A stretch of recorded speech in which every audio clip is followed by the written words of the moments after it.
Welcome to IDS KT. Let's explore an important topic shaping the future of defense and global security. I'm the founder and director of International Defense Security and Technology, a California-based nonprofit think tank dedicated to research and analysis on global defense, security, and emerging technologies. I also serve as CEO of Interconnects LLC, a New Mexico-based company advancing satellite risk analysis, orbital debris forecasting, and space security frameworks to ensure mission assurance and resilience. Previously, I served in leadership roles at India's Defense Research and Development Organization, DRDO. Most recently as Director of the Systems Analysis, Modeling, Safety, and Quality Cluster at DRDO Headquarters, New Delhi.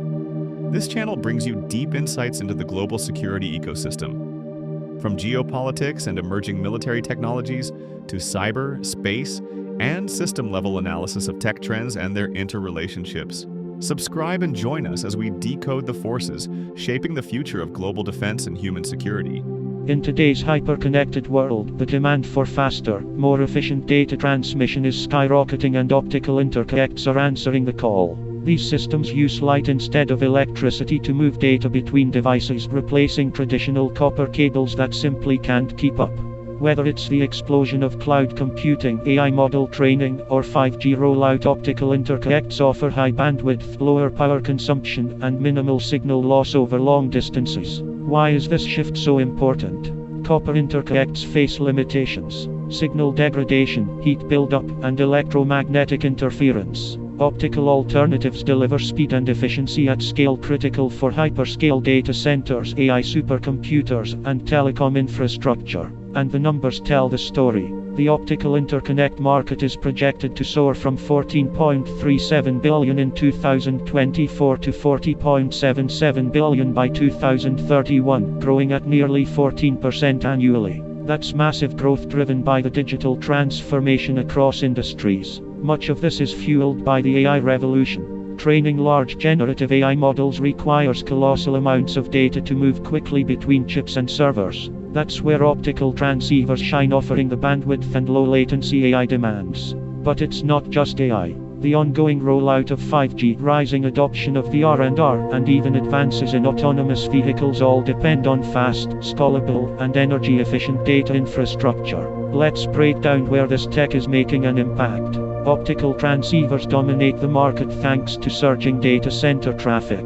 Meanwhile, cable assemblies are catching up fast, especially with the demands of 5G and high-performance computing. In terms of deployment scale, metro and long-haul optical interconnects led the charge, supporting data transmission across telecom carriers and submarine cables. But the chip-to-chip and board-level segments are growing even faster, thanks to AI workloads needing ultra-fast connections inside compact systems. When it comes to fiber types, single-mode fibers are preferred for long distances and high bandwidth, while multi-mode fibers are ideal for short-range, high-volume data center connections, especially as wideband technologies improve. Speed matters too. Most current systems operate between 50 and 100 Gbps, but demand for 100G, 200G, and even 400G is rising fast, especially among hyperscalers like Amazon, Google, and Microsoft. And speaking of distances, the under 10-kilometer range dominates due to widespread deployment in data centers, though long-distance interconnects are gaining ground for global broadband expansion and submarine cables.